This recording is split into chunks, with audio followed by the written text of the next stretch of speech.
चलो बेटा अब ये न्यूमेरिकल करते हैं हम। यहाँ पे हमें गिवन है कि 100 ग्राम है किसी लिक्विड ए का, उसका मोलर मास 140 है, उसको हमने डिज़ोल्व किया 1000 ग्राम ऑफ लिक्विड बी में, उसका मोलर मास 180 है।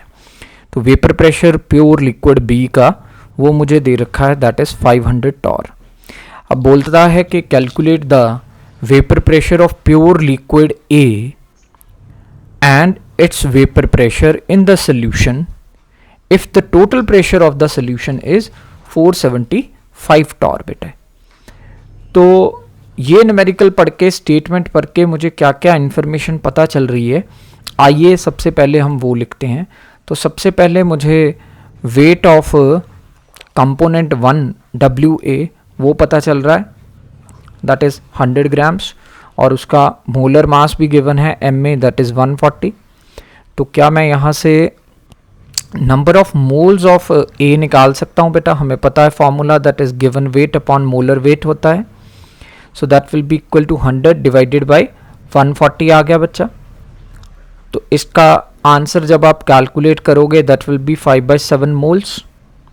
तो ये तो बात हुई ए की, लिक्विड ए की। अब हम लिक्विड बी के ऊपर चलते हैं।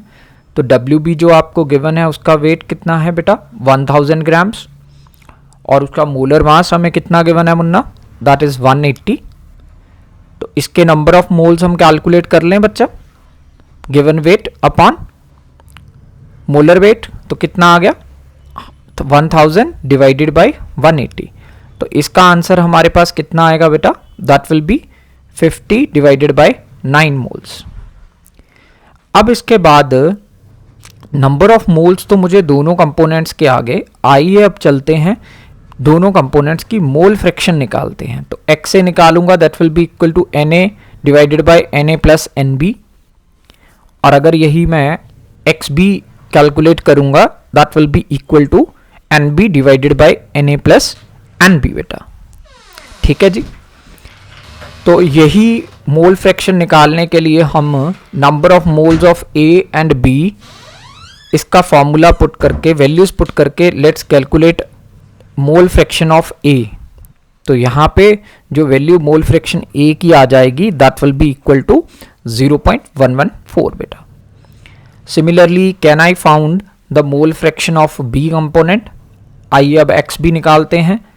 आपको याद होगा बेटा XA plus XB equal to 1 होता है, तो XB is equal to 1 minus 0.114। तो कैलकुलेट करके कितना आया? 0.886 के करीब हमारे पास वैल्यू आ चुकी है। तो मोल फ्रैक्शन दोनों कंपोनेंट्स की हम निकल चुकी है। अब हमने निकालना है vapour pressure of pure liquid B। वो क्वेश्चन में गिवन है एक्चुअली, P0B हमें गिवन है दैट इज 500 टॉर्क के करीब। चलिए, तो ये इंफॉर्मेशन अभी तक हमें इस क्वेश्चन से क्लियर हुई। हमारे पास गिवन वेट आ चुका है, मोलर वेट आ चुका है, नंबर ऑफ मोल्स आ चुके हैं, मोल फ्रैक्शन आ चुकी है। अब आपको पता है कि रॉल्स लॉ के अकॉर्डिंग जो वेपर प्रेशर और पार्शियल प्रेशर किसी भी कंपोनेंट का होता है that is equal to mole fraction multiplied by its vapour pressure in pure state. तो मैं PA और PB लिख सकता हूं इस वे से बेटे, और आपको पता है कि P टोटल किसके इक्वल आ जाएगा? That will be basically equal to PA plus PB, दोनों कंपोनेंट्स को प्लस करके P टोटल आ जाएगा बेटा। चलिए, तो ये इंफॉर्मेशन हमें क्लियर हुई। अब हमारे पास क्या वैल्यूज आई हैं बेटा? कि हमने लिखा PA is equal to XA multiplied by P0A। अब XA तो आपने पीछे मुझे कैलकुलेट करके दिया था, that was 0.114 multiplied by P0A। अब देखिए P0A जो है इस क्वेश्चन में हमने बेसिकली कैलकुलेट करना था, अगर आप क्वेश्चन ध्यान दो। फिर PB है बेटा, PB किसके इक्वल है? XB into P0B। तो XB कितना है? 0.886 मल्टीप्लाइड बाय P0B की वैल्यू 500 है। तो ये आंसर हमारा आ गया 443 टॉर्क के करीब। आगे चलते हैं जी। अब P टोटल क्या था? PA plus PB। बेटा अगर आप क्वेश्चन की स्टेटमेंट थोड़ी ध्यान से पढ़ो तो P टोटल ऑलरेडी गिवन है हमें, दैट वाज इक्वल टू 475 के करीब। तो हम लिख सकते हैं 475 इज इक्वल टू PA की जगह क्या लिख दूं? 0.114 इंटू P0A प्लस PB की जगह क्या लिखूं? 443। ठीक है बेटा। तो क्या यहाँ से आप पी नॉट ए की वैल्यू कैलकुलेट कर सकते हो बेटा? तो मुझे कमेंट सेक्शन में बताइए कि पी नॉट ए की वैल्यू कितनी है। चलिए मैं आपके लिए लिख ही देता हूँ, दैट इज 280.7 टॉर्क के करीब ये वैल्यू आ जाएगी बेटे। लेकिन ये तो एक क्वेश्चन सॉल्व हुआ जो हमसे पूछा था कि calculate the vapour pressure of pure liquid A. Second question जो था that was calculate its vapour pressure in the solution. Vapour pressure in the solution माने उसका पार्शियल प्रेशर पूछा है, दैट इज पी ए। तो पी ए किसके बराबर है? P naught A into X A. अब पी नॉट ए की वैल्यू आपने कैलकुलेट कर दी थी, दैट वाज 280.7। एक्स ए आपने पहले ही कैलकुलेट कर दिया था, दैट वाज 0.114 बेटा। तो बताइए मुझे कि पी ए की कितनी वैल्यू आएगी। चलिए अब नेक्स्ट न्यूमेरिकल देखते हैं। बेंजीन और टॉलुइन ने आइडियल सोल्यूशन जो है वो बनाया है। आगे कहता है कि इसका वेपर प्रेशर जो है प्योर बेंजीन का और टॉलुइन का 300 केल्विन पे उसकी वैल्यू कितनी देख रहा है कि एक है 50.71 और दूसरी वैल्यू कितनी है बच्चा? 32.06 mm। आगे कहता है कैलकुलेट करके दो मुझे मोल fraction of benzene. Mole fraction of benzene लेकिन किस में कैलकुलेट करनी है? वेपर फेस में। कैसे? जब 80 ग्राम ऑफ बेंजीन जो है वो मिक्स होगी किस में बेटे? 100 ग्राम ऑफ टॉलुइन में। चलिए ये तो क्वेश्चन की स्टेटमेंट हुई। अब हम देखें कि स्टेटमेंट से मुझे क्या क्या चीजें जो हैं वो समझ आ रही हैं बेटा इस क्वेश्चन के रिगार्डिंग। तो वो क्या कह रहा है कि वेपर प्रेशर प्योर बेंजीन का हमें दिया है, that is P not for benzene is given here. इसका वैल्यू हमने लिख दिया, that is 50.71 mm of Hg। Second चीज जो हमें गिवन है बेटा वो क्या है? प्योर टॉलुइन का हमें वेपर प्रेशर गिवन है, पी नॉट ऑफ टॉलुइन मैंने लिख दिया 32.06 आ गया बेटा।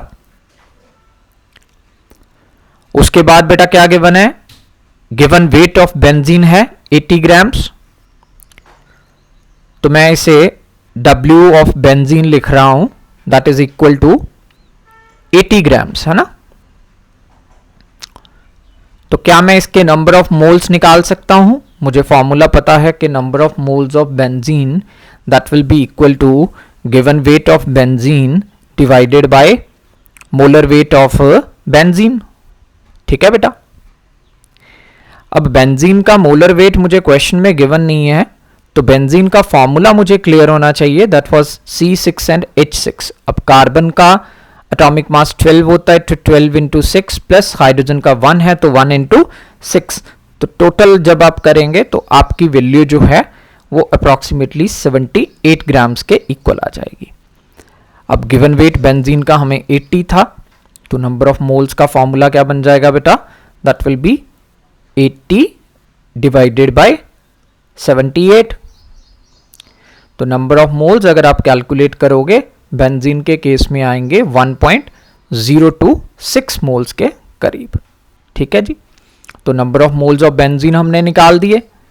अब क्या टॉलुइन के नंबर ऑफ मोल्स भी मैं कैलकुलेट कर सकता हूं? तो सेम फॉर्मूला अप्लाई करूंगा टॉलुइन के लिए नंबर ऑफ मोल्स निकालने का, given weight of toluene divided by बेटा मोलर मास ऑफ टॉलुइन। अब दिक्कत यह है कि क्वेश्चन में मॉलिक्यूलर फॉर्मूला टॉलुइन का गिवन नहीं है, तो हम थोड़ा सा इसको याद करेंगे कि ऑर्गेनिक में हमने पढ़ा है बेटा कि टॉलुइन का जो फॉर्मूला है वो क्या है? C6H5CH3, that is our toluene. तो कार्बन का अगेन 12 आ गया बेटा, तो 12 इंटू 6 हो गया। हाइड्रोजन 5 गिवन है तो 1 into 5 plus again carbon 12 plus 3 hydrogen और है 1 इंटू 3। तो जब आप मॉलिक्यूलर मास इसका कैलकुलेट करोगे that comes out to be 92 grams. तो नंबर ऑफ मोल्स आ गए 100 divided by 92, answer comes out to be equal to 1.087 के करीब बेटे। चलिए number of moles of benzene भी निकल गए, number of moles of toluene भी हमने कैलकुलेट कर दिए। ठीक है जी, बेंजीन के भी मोल्स लिख दिए मैंने और टॉलुइन के भी मोल्स हमने कैलकुलेट कर दिए। अब क्या मैं यहां से मोल फ्रैक्शन ऑफ बेंजीन या टॉलुइन निकाल सकता हूं? जी हां, बिल्कुल निकाल सकते हैं। आप लोगों ने मुझे सिखाया है बेटा फॉर्मूला कि जो मोल की होती है, अगर मैं कहूँ mole fraction of benzene, that is basically equal to number of moles of benzene divided by total number of moles, that is number of moles of benzene plus number of moles of toluene. तो number of moles of benzene और toluene तो आपने पीछे calculate कर दिए है ना। Benzene के मोल्स कितने आए थे 1.026 और टॉलुइन के बेटा 1.087। तो मोल फ्रैक्शन ऑफ बेंजीन जब आप कैलकुलेट करोगे तो आंसर 0.486 के करीब आ जाएगा बेटा। चलिए, अब आपने मुझे सिखाया है कि XA प्लस XB तो सर इक्वल टू 1 होता है। तो टॉलुइन की अगर मैंने मोल फ्रैक्शन लिखनी है तो ये फॉर्मूला पहले मैं आपको लिख दूं कि mole fraction of benzene plus toluene is equal to 1। तो अगर टॉलुइन की मैंने मोल फ्रैक्शन निकालनी है तो वो किसके इक्वल आ जाएगी Munna, that will B 1 minus mole fraction of benzene. Clear है बेटा। तो बेंजीन की मोल फ्रैक्शन आपने 0.486 निकाली, इसका मतलब टॉलुइन की मोल फ्रैक्शन की वैल्यू कितनी आ जाएगी बेटा, दैट इज 1 माइनस 0.486। तो आंसर जो है वो तकरीबन 0.514 के करीब आ जाएगा। ठीक है जी। चलिए, मोल फ्रैक्शन हमें बेंजीन की और टॉलुइन की तो निकल गई, लेकिन प्रॉब्लम क्या है, उसने मोल फ्रैक्शन हमें वेपर फेस में पूछी थी। तो क्वेश्चन में अगर आप पढ़ो तो दोबारा उसमें लिखा हुआ था कि पी नॉट फॉर बेंजीन कितना है 50.71 और पी नॉट फॉर टॉलुइन कितना है बेटा, दैट इज 32.06 mm। अब आप सबको याद होगा बेटा रॉल्ड्स लॉ। रॉल्ड्स लॉ क्या कहता था हमें कि किसी भी कंपोनेंट का अगर मेरे को पार्शियल प्रेशर चाहिए that is equal to its mole fraction multiplied by its vapour pressure in the pure state, है ना बेटा। तो पार्शियल प्रेशर मुझे बेंजीन का चाहिए जी इस केस में, तो मैं लिख रहा हूं partial pressure of benzene is equal to mole fraction of benzene multiplied by vapour pressure of benzene in the pure state बेटा। ठीक है जी। मोल फ्रैक्शन आपने बेंजीन की निकाल दी है 0.486 और पी नॉट ऑफ बेंजीन हमें क्वेश्चन में गिवन है कितना जी 50.71। तो क्या पार्शियल प्रेशर ऑफ बेंजीन आपने 24.65 कैलकुलेट कर लिया बेटा। अब चलिए, अब नेक्स्ट चलते हैं, टॉलुइन का कैलकुलेट करते हैं सिमिलर वे में बेटा। Partial pressure of toluene will be equal to mole fraction of toluene, है ना बेटा, multiplied by its vapour pressure in the pure state. तो मोल फ्रैक्शन ऑफ टॉलुइन आपने कितनी निकाली थी बेटे, that was equal to 0.514 multiplied by partial pressure vapour pressure toluene का प्योर स्टेट में कितना गिवन था 32.06। तो आंसर हमारा 16.48 के करीब आ जाएगा। चलिए, अब आपको अगर याद हो कि मोल फ्रैक्शन किसी कंपोनेंट की जब हमने वेपर फेस में कैलकुलेट करनी होती है तो उसका अलग से हमारे पास एक फॉर्मूला आता है बेटा। यहां पे इस क्वेश्चन को अगर आप पढ़ो तो उसने हमें कहा है कि भाई कैलकुलेट करिए मोल फ्रैक्शन ऑफ बेंजीन, लेकिन कौन से फेज में, वेपर फेज में। ये बहुत इंपॉर्टेंट पॉइंट है इस क्वेश्चन का बेटा। अब वेपर फेज के लिए जो फॉर्मूला है वो नॉर्मल मोल फ्रैक्शन के फॉर्मूले से थोड़ा सा हटके आ जाता है बेटा, है ना। चलिए अब सीखते हैं कि वेपर फेज में हम मोल फ्रैक्शन कैसे निकाल सकते हैं, उसका क्या फॉर्मूला है। So mole fraction of benzene in vapour phase अगर मैं कैलकुलेट करना चाहूं तो ये किसके बराबर आ जाएगा बेटा, that is equal to partial pressure of benzene divided by total pressure. अब टोटल प्रेशर दो कंपोनेंट्स हैं इसमें, कौन कौन से, एक है बेटा बेंजीन और दूसरा कौन है, टॉलुइन। ठीक है जी। आपने ऊपर दोनों कंपोनेंट्स की वैल्यूज निकाल दी हैं मेरे पास, तो इसलिए मोल फ्रैक्शन वेपर फेस में मैं Y से डिनोट करता हूं। तो Y that is mole fraction of benzene in vapour phase is equal to partial pressure benzene का आपने कितना निकाला था बेटा, रॉल्ड्स लॉ से आपने कितनी वैल्यू निकाली थी 24.65 और यही टॉलुइन का कितना निकाला था 16.48 के करीब। ठीक है जी। चलिए, तो आंसर आया 0.6 के करीब। अब क्या आप मोल fraction of toluene in vapour face मुझे बता सकते हो कि कितनी वैल्यू आएगी? तो ये मुझे कमेंट सेक्शन में जरूर बताइए कि what is the mole fraction of toluene in vapour face. ठीक है जी, चलिए अब हम नेक्स्ट न्यूमेरिकल करते हैं बेटा अपना। नेक्स्ट न्यूमेरिकल है जी, calculate the amount of benzoic acid, जिसका मोलर फॉर्मूला उसने दे दिया। तो मेरे को बेसिकली बेंजोइक एसिड का मास निकालना है ना। इस क्वेश्चन में पहले ये सीख लें कैलकुलेट क्या करना है। That is required for preparing 250 ml of 0.1 capital M solution in methanol. अब ये 0.15 कैपिटल M, इसका क्या मतलब है बच्चा, ये पहले समझना बहुत जरूरी है आपके लिए। देखिए capital M denotes molarity. Molarity आप सबको याद होगा, ये 0.15 जो गिवन है इसका क्या मीनिंग हुआ, it means 0.15 moles of,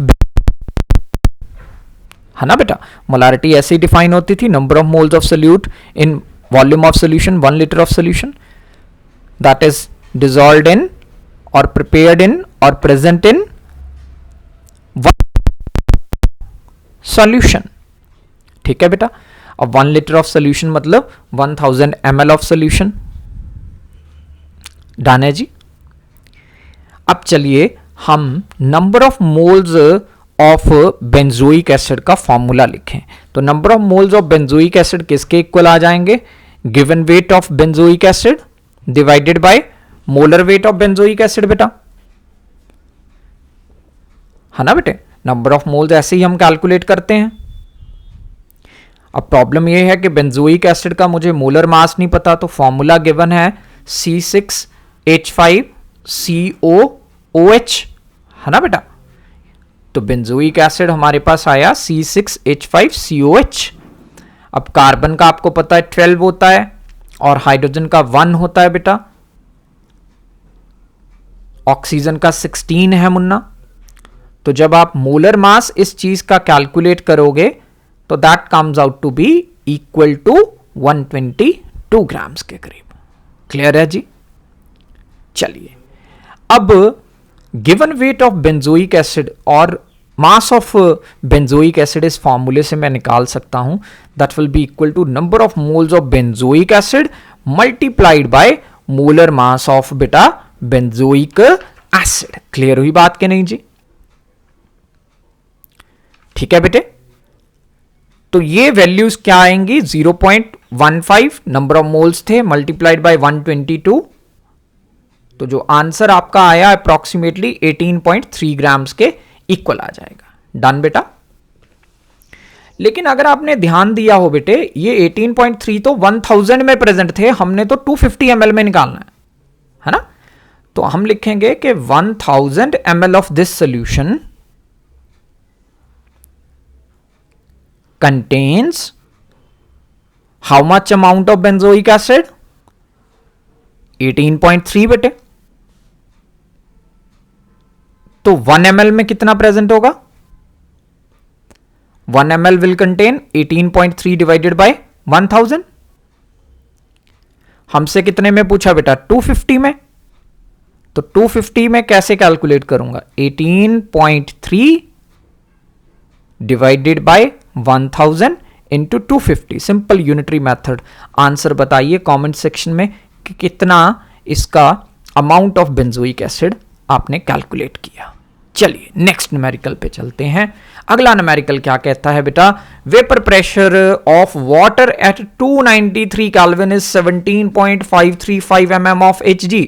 calculate करके बताइए vapour pressure of water at 293 kelvin जब 25 ग्राम ऑफ ग्लूकोज को डिसॉल्व किया 450 ग्राम ऑफ पानी में। चलिए सबसे पहले हम देखें सल्यूट के बारे में क्या जानकारी हमें पता है। हमें दिख गया कि ग्लूकोज हमारा जो है वो सल्यूट है इस क्वेश्चन में। तो कितना अमाउंट सल्यूट का गिवन है बेटा, दैट इज इक्वल टू 25 ग्राम। तो क्या मैं मोलर मास ऑफ ग्लूकोज निकाल सकता हूं? जी हां, ग्लूकोज का फॉर्मूला अब तक तो मुझे याद हो गया होगा बेटा। क्या फॉर्मूला होता है, C6H12O6, है ना। तो मैंने ग्लूकोज का मोलर मास जो है वो कैलकुलेट कर लेना है। यहां से हम सबको पता है कि मोलर मास जो है ग्लूकोज का that comes out to be equal to 1 80 grams के करीब, ठीक है ना बेटा। चलिए सोल्यूट के बारे में जानकारी हो गई। सेकेंड स्टेप चलते हैं, क्या सॉल्वेंट के बारे में कुछ पता चल रहा है यहां से? जी हां, सॉल्वेंट हमारा पानी है, क्वेश्चन पढ़ के क्लियर हो रहा है मुझे। कितना ग्राम दिया है? 450, तो गिवन वेट ऑफ सॉल्वेंट कितना आ गया? 450। मोलर वेट ऑफ कोर्स हमें पता है बेटे 18 ग्राम होता है। तीसरा स्टेप क्या है हमें चाहिए? फॉर्मूला चाहिए जी। तो क्वेश्चन पढ़ के हमें क्लियर हो रहा है कि जी वेपर प्रेशर ऑफ पानी पूछा है जब 25 ग्राम ग्लूकोज ऐड किया है, basically relative lowering in vapour pressure का क्वेश्चन है। तो relative lowering in vapour pressure क्या होता है? P naught A minus P total upon P naught A is equal to X B. Glucose एक non electrolyte है, तो वेंटॉफ फैक्टर वाला कंसेप्ट हम इसमें नहीं अप्लाई करेंगे। तो P naught A minus P total divided by P naught A, that can be written as number of moles of B divided by number of moles of A plus number of moles of B. Further, ये जो number of moles of B हैं ये कैसे calculate कर पाऊंगा मैं?